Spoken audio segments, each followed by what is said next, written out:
So some of what I'm going to talk about in this video, I've actually thought about making a video on it a few times before, but I just always ended up not wanting to talk about it because it just, I don't know, it just didn't feel right for my channel, or for whatever other reason. I don't really make too many personal videos on my channel, so I guess there's a lot that you don't know about me, but I'm sure at this point, if you've been watching me for a while, you know a little bit about me. But yeah, I'm going to talk about my experiences today as a Ukrainian immigrant growing up in America, specifically in New York City. I was in Brooklyn when I was really young, and then around high school, or on the end of middle school, 8th grade, we moved to Manhattan, and since then we lived in Manhattan, and then I went to college, and then I moved out, and yeah. I guess let's get into it. So from the beginning, I was about 7 months old when my parents and I moved from Ukraine to America.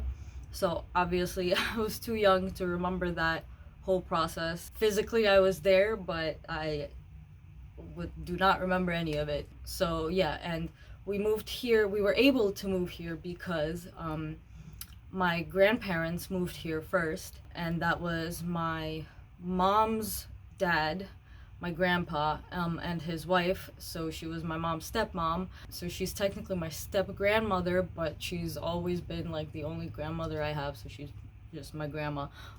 So the two of them moved here first, and then they called us. They were able to move here because my step-grandma's son and his wife moved to America. So yeah, we were able to, like, you know, to invite family over and stuff. Yeah, so that's how we ended up here. Technically I am first generation, but because I mainly grew up, I guess, in American culture, I'm kind of second generation. But when I was a kid, I used to go back to Ukraine in the summers up until freshman year of high school. So every summer I spent in Ukraine until high school, basically.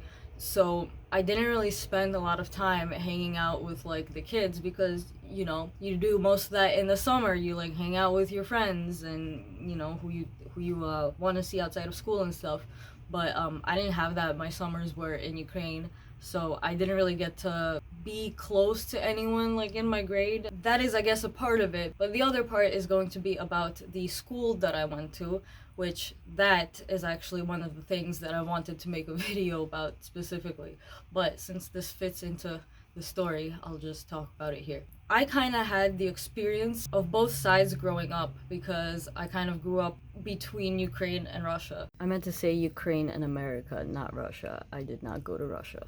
You know, because I spent 2 months there every year. And actually there was 1 year when I stayed there all year. I was there over the winter. So if we combine that, it was probably a couple years that I spent there. I do remember going there. I remember like all my experiences there. So I did get to kind of see Ukrainian culture and, you know, how people live there and all that. So of course I will tell you about that.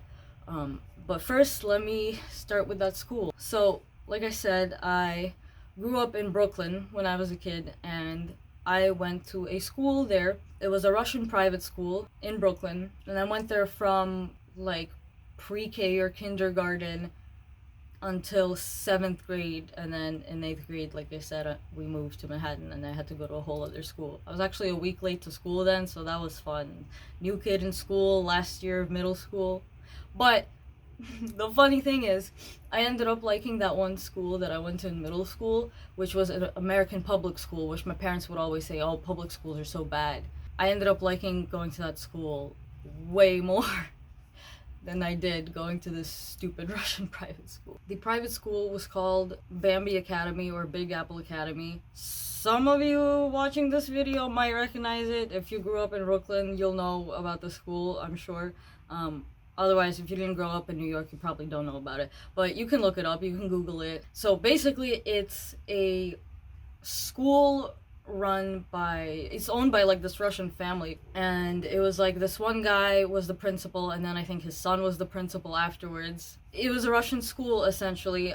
We had all of the normal classes that like other schools had. You know, we had math class, English class, science, history, all that stuff. But we also had a Russian language class, which we were all required to take. All of the other classes were taught in English, but the Russian class, of course, was taught in Russian. So, okay, another little fun story for some context. When my parents were applying me for that school, they actually weren't sure if they wanted to accept me because my English wasn't that great, because I had been spending all those summers in Ukraine, and so I didn't really have like American friends or anyone I was really talking in English with. So they actually asked my parents if either they wanted to hold me back a year or if they wanted to put me in the worst class, which like they had the classes like grouped into like, I guess like the best students to the worst students. I don't know, but my parents didn't want me to stay a year back, so they put me in that worst class.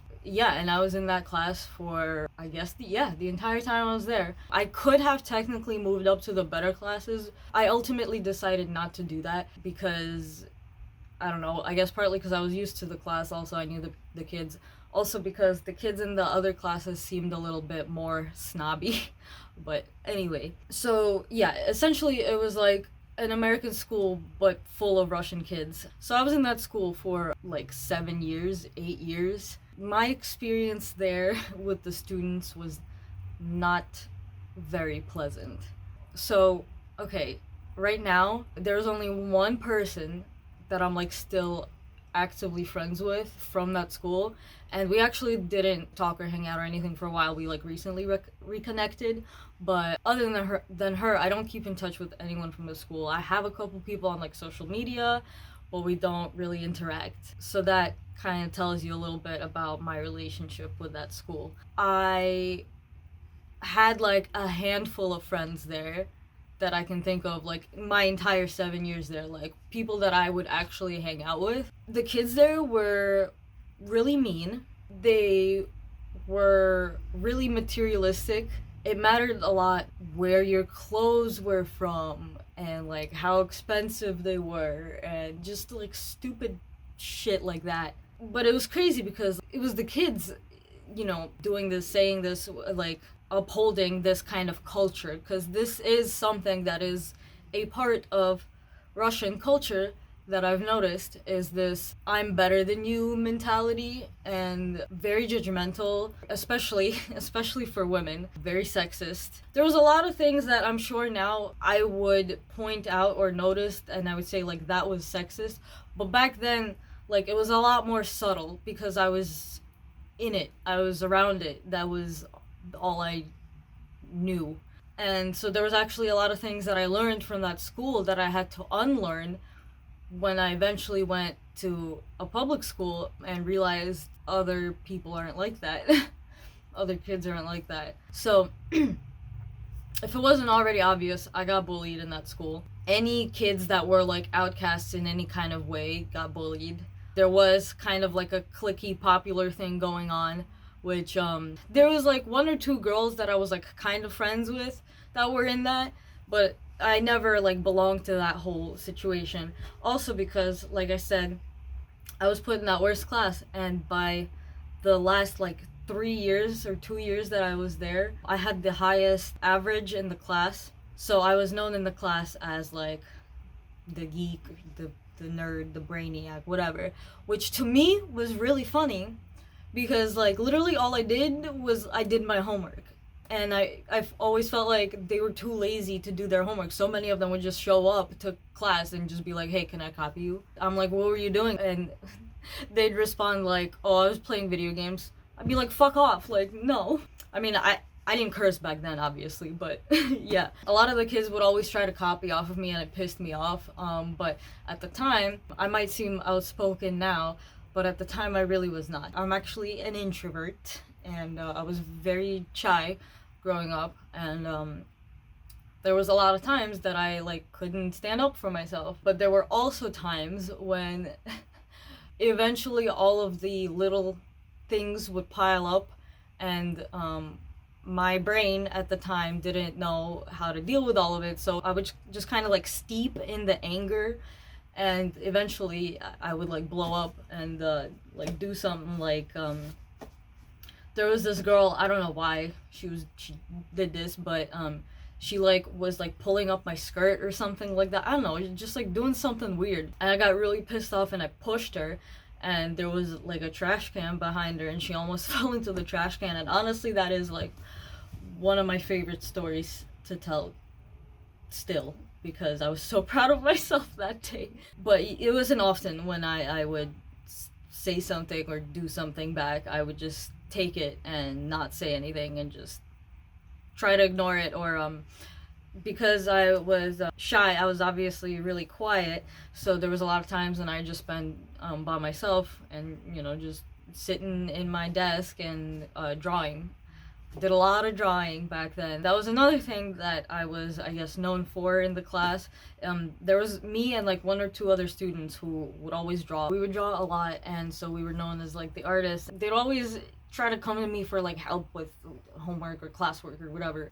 They always seemed so lazy to me because I didn't even like, there were times when I got bad grades and the whole class would be like, oh shit, Vlada got a bad grade, oh, like, you messed up that test, and I'd be sitting there like, yeah, what's the big deal? Why are you worried about my grades? Like, okay, sure, it's one C, D, or F, or whatever. It's not gonna ruin my freaking life. Like, calm down, everybody, please. So yeah, it was that kind of environment. There was also a girl, I don't know if I should name her name, but it starts with an A. She was kind of like my biggest bully, I guess, during my time at that school. And so she would like to tease me about like the clothes I was wearing, and I don't know, like makeup if I ever did any, which I don't think I really did back then.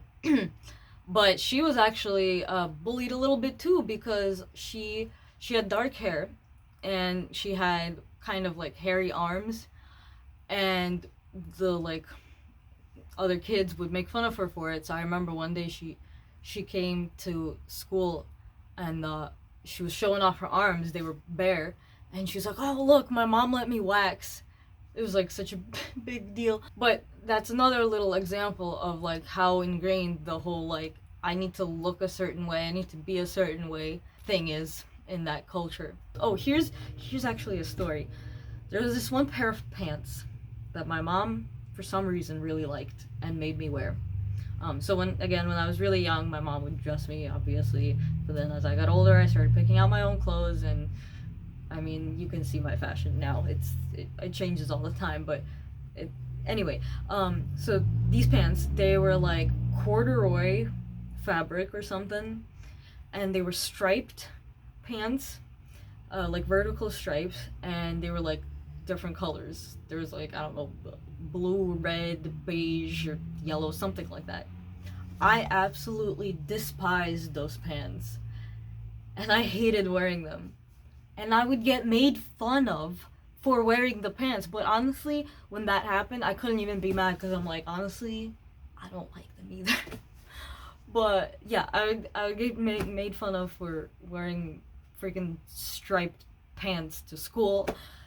It's just craziness. If you haven't been able to tell, I really enjoy fashion, and I think that experience that I had in the Russian school actually made me enjoy it more now as an adult, because I'm realizing that, not realizing, I've known for a while, but originality is life. And art to me is everything. It's my entire life. I mean, this whole channel is based around different kinds of art, so yeah, I've always been a freak, I've always been a weirdo. I was the geek, even though I didn't even think I was that smart. I really just did the freaking homework. I was judged for how I look and what I'm wearing, what my hair looks like, and now I'm kind of celebrated for it. It's really strange, honestly. Yeah, a lot of people didn't get very close to me, I feel like, growing up, but also a lot of them were assholes, so I don't need those people in my life anyway. Yeah, so there was just a lot of judging going around and just like stupid things. There was one time came up to me with this other girl who I was actually best friends with, but we ended up, that's a whole other story, I'm not gonna get into it, but we ended up growing apart when she moved to another class, and she is a best friend that I shared with A, and so one time me and her got into a fight, so they were kind of like ganging up on me, and I was wearing like, I don't think I would ever wear this now, but I was wearing like a pink skirt and a pink tank top or something, and she came up to me and she goes, "That doesn't match." And I just looked down and up at myself and I'm like, what are you talking about? So it was stuff like that, absolutely petty, dumb things like that. I was never interested in any of that. I was either usually sitting at my desk and coloring or drawing something, or I was reading a book. There was a lot of times I remember I'd be like walking to the cafeteria, to the lunchroom, with my face. It was the Jack and Annie series books. If you've read them, I love them. It's about these siblings who like basically travel to these different important events in history and like are in it, and it was really cool. It was fascinating. But anyway, I would have like my face practically in the book as I was walking down the stairs to the cafeteria, because that's how much I wanted to avoid people talking to me. There was one time this kid who, it was actually kind of, I don't even know why this happened, because normally we were like okay with each other. He didn't really do anything to me, but he like punched me in the boob. And I remember after we went down to the lunchroom, I ran into the bathroom and like looked, like pulled up my shirt and like looked down, and I could see like a bruise starting. And I like called my mom and complained about it and cried about it and stuff. There was another time earlier, actually, when that was I was even younger, we had buses that would drive us back and forth. I don't know what happened, but this kid and I guess got into an argument on the bus, which, by the way, he was younger than me. He somehow ended up like scratching like the top of my like eyelid or something, or like under my eyebrow, and it like, I guess, left a mark. There's like nothing there anymore, but my mom was really mad about that and complained to the school. There were enough times when I would come home upset because something happened at school. At this point, there's so many different events, I don't even remember all of them at this point. But yeah, I'd come home like really upset or like crying, and like my parents would like try to console me. But I remember at least one time they've said this, basically, oh, like, yeah, that really sucks, but like we were bullied like that in school too, so it's just kind of how it is. Cool. All right. So that was very fun, obviously. But so that same kind of mentality that I mentioned with the kids in school was, they were like that for a reason. They were like that because their parents were like that, because the culture they grew up in was like that, because whenever you went out anywhere, you had to get dressed up and like look good, and basically you weren't really allowed to look bad, especially as a woman, especially as a young woman. It was kind of just, you are going to be looked at, you're going to be judged, and it was just something you just had to be aware of. I will say though, I think back then the culture kind of everywhere was a little bit like that, but it's definitely worse in Russian culture. So I guess some examples of that would be like when we would visit family friends and go to like different events or parties or whatever. So it was just like all Russian people, hanging out, drinking, dancing, whatever. And it was normal to comment on how people looked. As soon as someone walked into the door, someone would be like, oh, you look great, or you look like you've gained some weight, or you look like you've lost some weight.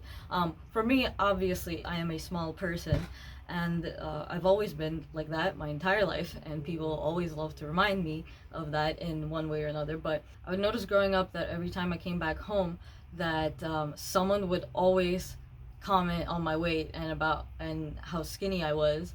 But when I was around like other people in school, college, whatever, no one really said anything like that. Yeah, so I would get all those comments, of course, naturally. Growing up in this, I've also noticed the over-sexualization of girls at a young age. the legal age for like everything in Europe is younger than America. This is true. I will say when I visited different places, it did seem like people mature faster there. But regardless, it was just like very subtle little things they would say here and there, that it was never really like anything super crazy for you to like really get mad at, but just like, just not great. Anyway, so yeah, there's a lot of that, just like overall sexism, and the women are kind of like that too. They are very judgmental, and some even more than men. And that's actually something I've also noticed. I wasn't friends with a lot of girls actually growing up because a lot of them just didn't like me.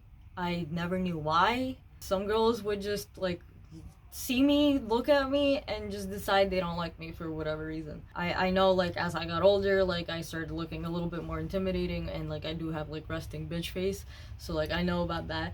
But usually my intimidation aspect would come from me being too scared to say anything in class, so I'm just, like poker face. Okay, so let me tell you about my experiences in Ukraine. So, like I said, I used to go there in the summers, and I stayed there for 1 year, like the whole year.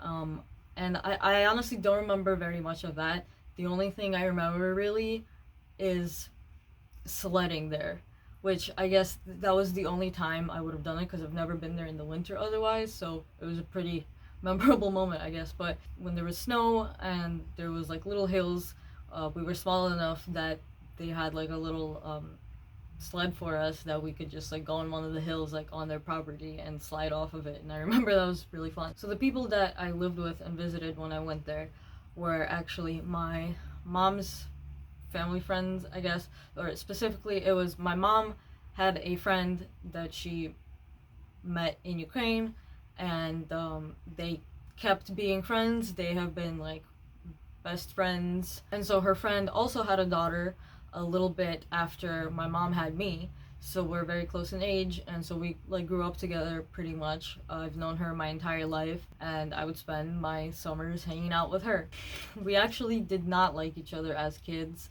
It's kind of funny thinking about it now, but we fought a lot, we argued a lot, we got into a bunch of stupid arguments, but we grew out of that as we got older, and we still talk now. I try to keep in touch with her through all of this that's happening. So their family is actually really big. It was her mom that lived her, then her 2 sets of grandparents, so that's another 4 people, and then her aunt. Her aunt actually later got married and like had kids, so like there's kind of more of them. My experiences in Ukraine, my summers, are mostly very, very good memories. I guess I don't know how different it would have been if I did stay in America for my summers as a kid, and like who I would have hung out with. The thing is, like, I feel like I probably really wouldn't have hung out with too many people.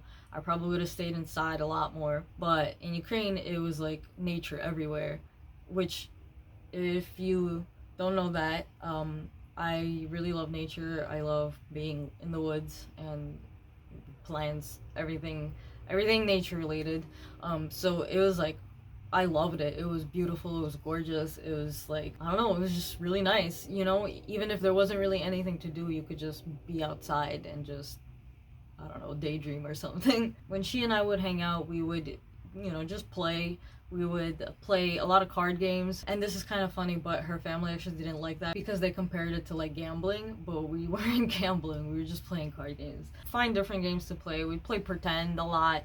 We would they for the longest time, like almost the entirety of our childhood, they had this giant pile of sand by the front of their gate, their entrance, and so we just spent so much time playing in the sand and like making little sculptures. We made like a little cave once, and we made like little like skull sculptures and put them outside of the cave, and we're like, these are the protectors of our cave. And we like, yeah, built little like, I don't know, little homes, and it was cute. We did cute kid things together when we weren't arguing. There were also some neighbors who were like literally like right next to us, who they had a son who was like around a year older than me, and he also had a cousin who was about a year older than him. So we were all kind of like 1, 2, 3, 4, like kind of in the same age group. The oldest one didn't hang out with us as much, but he did for a little bit when we were kids. And then the younger one was actually my first ever crush, and I was like obsessed with that kid when I was a kid. It was so dumb, but it's funny thinking about it now. We hung out with him a lot too, and like played pretend and whatever. Every once in a while also there would be like some other neighborhood kids that she knew that we would hang out with, but it wasn't very often. It was mainly either me and her, or me, her, and the other neighbor kid.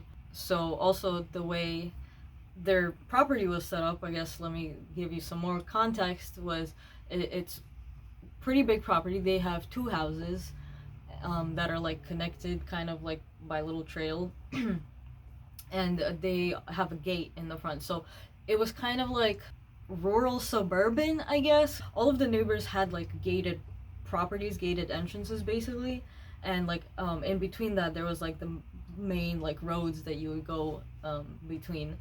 And didn't realize this until like Google Mapsing their place and like zooming out, and they actually had probably like the biggest fields there, but they had fields in the back, and it was a lot of people had like chickens and stuff like that, like various animals.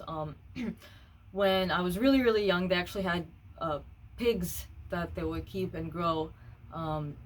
That was like, that went away by the time I was like, I don't know, maybe 7 or 8, like really young. But I remember one morning we woke up to the sounds of the pig squealing, because the pig had grown large enough and it was time for them to slaughter it. So that was happening, and it was like, I could still kind of hear it in my head. It was so loud, and then you hear the silence, and like, you know what happened. Obviously we didn't watch it, like, no thank you, but she and we like met up by one of the bushes nearby and just like sat there and just like listened to it. It wasn't pleasant, obviously, but none of the pig would go to waste. They would eat all of it essentially. So they kept this pig, and it would eat like slop, right? So it would eat all of their leftovers. So any of the food they made, they didn't have to just throw it out. They gave it to the pig and it ate it, which, you know, made the pig get bigger and bigger, and then the cycle continues, and then they, you know, then we ate the pig. And actually this is a part of like Ukrainian cuisine, I guess, Ukrainian food. It's called sala, which is like pig fat, and it's honestly really good. Both, you can eat it both raw, or you can cook it, and when you cook it, you know, it gets all crispy and like chewy, whatever, like bacon. I mean, it is technically bacon, but sala is like raw fat, like it's like huge chunks of just white, and you would eat it with like brown bread and a little bit of salt. That was like kind of like a household snack, and it was honestly really good. I did really like it. But yeah, eventually they stopped keeping the pigs because I guess it was just too much. But they had a bunch of other animals around. They always had 2 cats. They had a dog, but the dog they had when we were really young didn't like us, and we did not have a good relationship with the dog. The dog only really liked one of her grandparents. They didn't have chickens by the time I went there, but I know they did before that, because they had the leftover, like, I don't know, huts or barn or whatever for them. And yeah, it was a lot of nature, a lot of being outdoors. They had 2 outhouses, which we would always use the outhouses in the summers, one on next to each house. It's kind of always a humbling experience going to the outhouse in the summer, and you know, sitting down doing your business and looking around, and there's like a little spider web in that corner and another one in that corner and just a couple spiders around, and you're hoping they're not gonna crawl up on you. Usually they don't. But yeah, it was nature, but I loved it. I think I very much preferred my summers there than I would have here, honestly. So I'm glad that I went there in the summers, but the reason that I actually had to go there was because it was a way for my parents to take a break from taking care of me and focusing on like work or business or whatever, because for a little bit they had like their own like store, like Russian market or whatever, a grocery store, that's what I'm trying to say. They had a little grocery store. So yeah, during like regular school months I would be in school, so you know, my parents had that little break, and then for the summers I would be in Ukraine the entire summer, so you know, they didn't have to take care of me or worry about me or whatever, because they knew I was in good hands, which I was. It was just easier for my parents to keep sending me to Ukraine while they still could, while they could afford it and all that, you know, the plane tickets and everything. And I guess up until I got old enough to take care of myself, I guess, although they did leave me home alone plenty of times. And I mean, I spent a lot of time by myself growing up, honestly. But anyway, I've gone through a lot of realizations through life, and the differences between Russia and Ukraine have become even more apparent now. And just like, there's always this kind of underlying hate, I guess, and I never felt that in Ukraine. I don't know, the people were always really nice. Here's actually a little example. We also used to go to camp in some of the summers towards the last few years that I went there. And once there were these two Russian girls that, like, for some reason got transferred into our group or whatever, and they were the most annoying. No one liked them. They were really loud, really snobby, really entitled. They I don't know, maybe their parents were rich or something, I don't know, but being around them, it felt like they thought you owed them something. That's not to say that there's no people in Ukraine or no kids in Ukraine that like weren't mean or, you know, don't have issues, because duh, that's everywhere. But overall, my experience with Russian people and Ukrainian people is pretty different. Right now, with everything that's happening, it's becoming even more obvious, the differences in the culture and just how brainwashed a lot of these people are. Some of these interviews I've been seeing of people on the street in Russia are just so aggravating because it's crazy how deep into the hole they have fallen. Yeah, so I hope this kind of gave you more insight, I guess, on everything.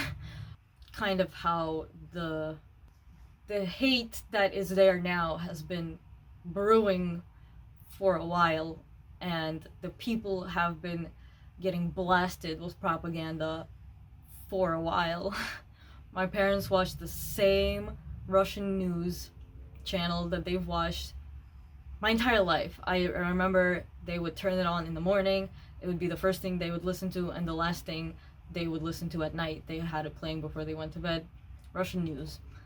And I don't know if it's changed now, but when I last visited them and actually stayed with them, which was a couple years ago, it's been a while, they were still watching it and listening to it, and it still had the same exact stupid theme song. It's like, how do you not get bored of that? Like, honestly. Anyway, yeah, but they've watched the same Russian news my entire life, and probably longer than that before that. And so they're pretty thoroughly not in the same world that we are living in. And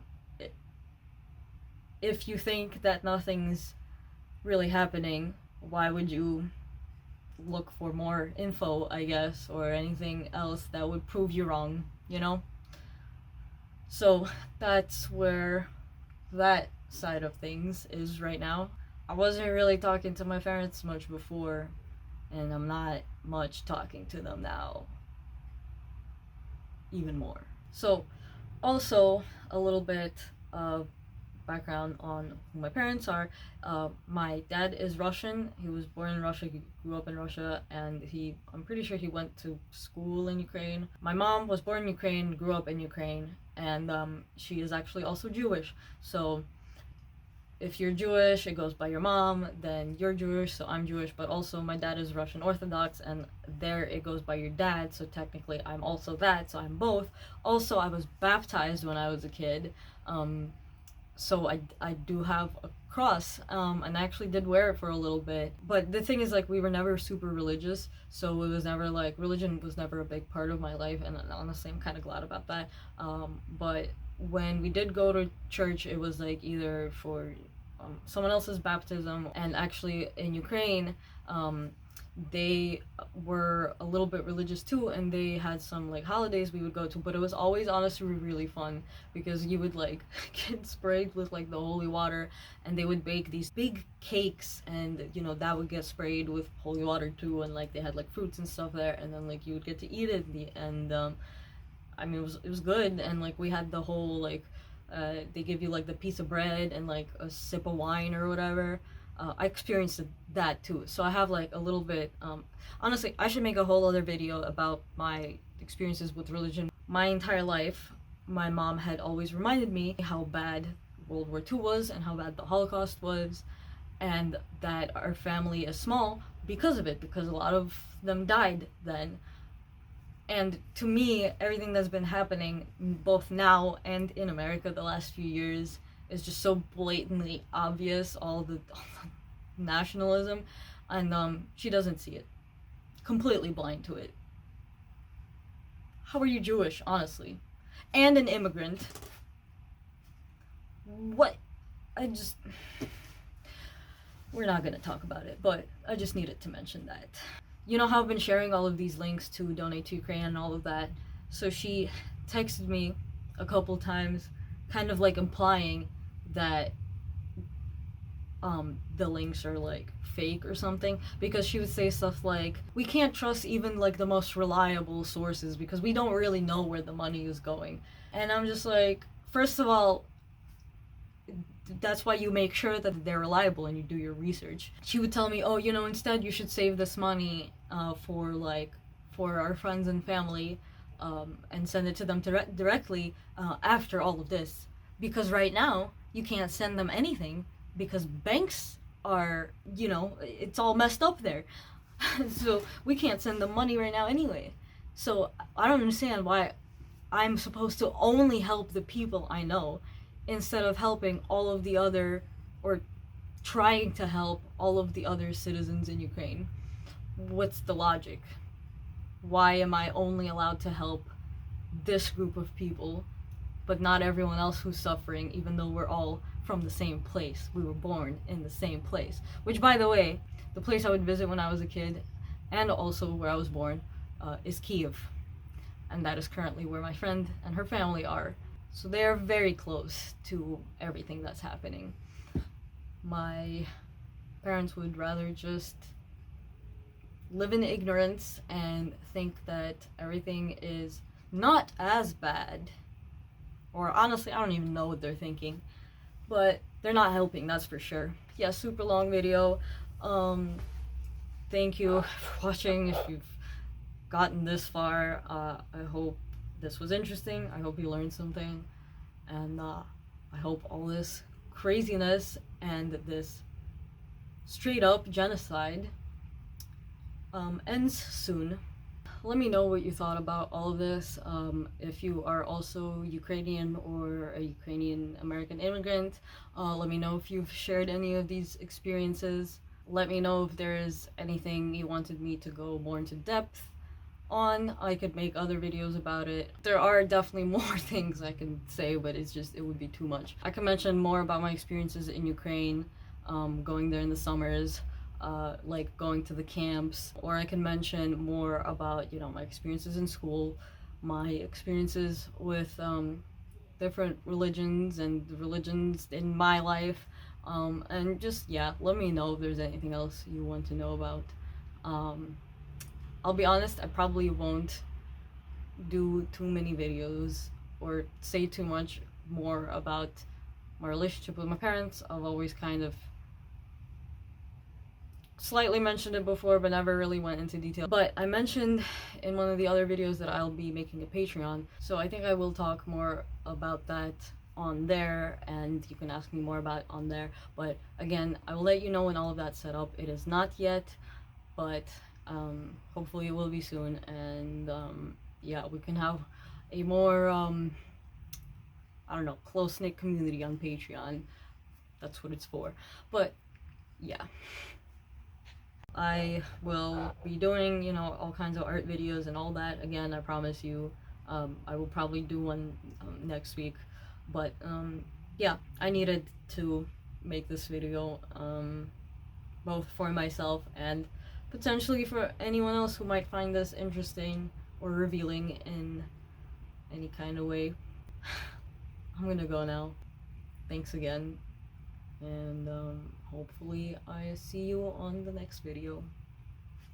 Bye.